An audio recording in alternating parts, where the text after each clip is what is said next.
Welcome to the Foodie Lounge, presented by IndiaIntracts.com and Sureka.com. Myself, Levin Johnson, and I've got Arjun to assist me here.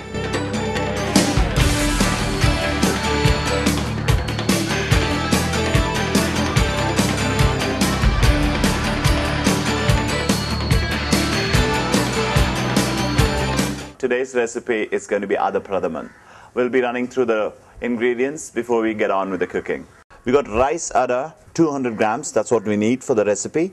We got 250 grams of black jaggery. We got 5 grams of cardamom powder, dry ginger powder 5 grams, coconut milk 50 ml, and whole green cardamom just to garnish. And then we have whole cashew nuts, that's to garnish as well. And for the cooking itself, you would probably need a pan like this where you would be dissolving the jaggery, and then something a thick bottom base, because jaggery tends to stick to the bottom. So you need something like a non-stick or probably a thick bottom pan is perfect to do the recipe for pradaman.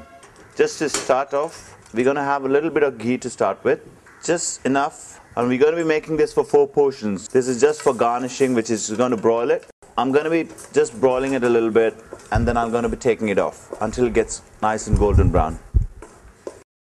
Make sure you don't burn it. Take it off the fire if you think you can't control the heat, and just put it on the side somewhere. So you might need this while garnishing after the dish has been finished. That's around 200 grams of pradaman. This is the rice. That needs to be cooked off.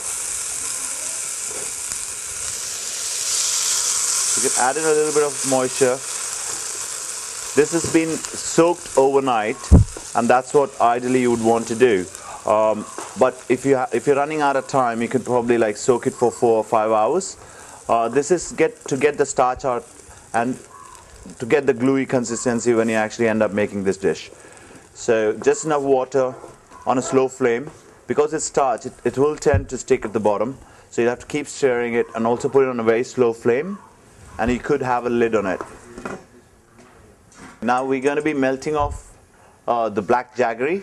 All you got to do is get this just roughly cut up and just throw it all in, and you do need water to just dissolve it, just to make sure it doesn't burn. It does burn really quick, so not much of water, just enough to just dissolve this jaggery here. And the ratio is around 200 grams of rice adda, and that you might need around 250 grams of jaggery. Just a couple of things you got to be very careful about is like making sure that the jaggery, when you throw it into the pan, you do need a little bit of liquid to make sure it doesn't burn.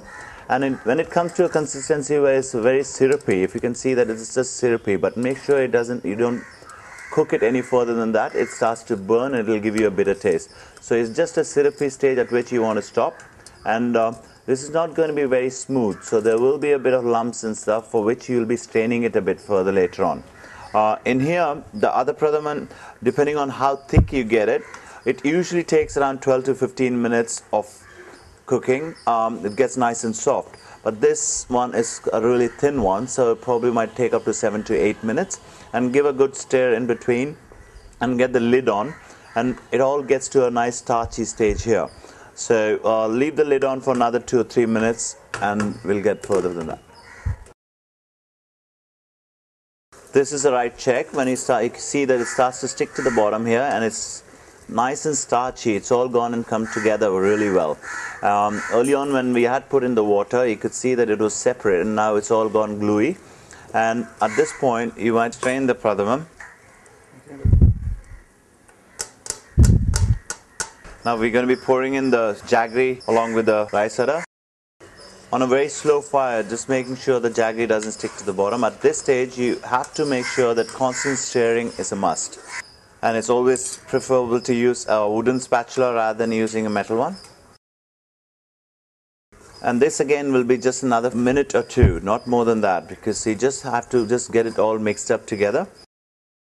You could be pouring in the coconut milk at this stage. Make sure you put the flame low, otherwise it's going to stick. That's the 50 ml of coconut milk going in.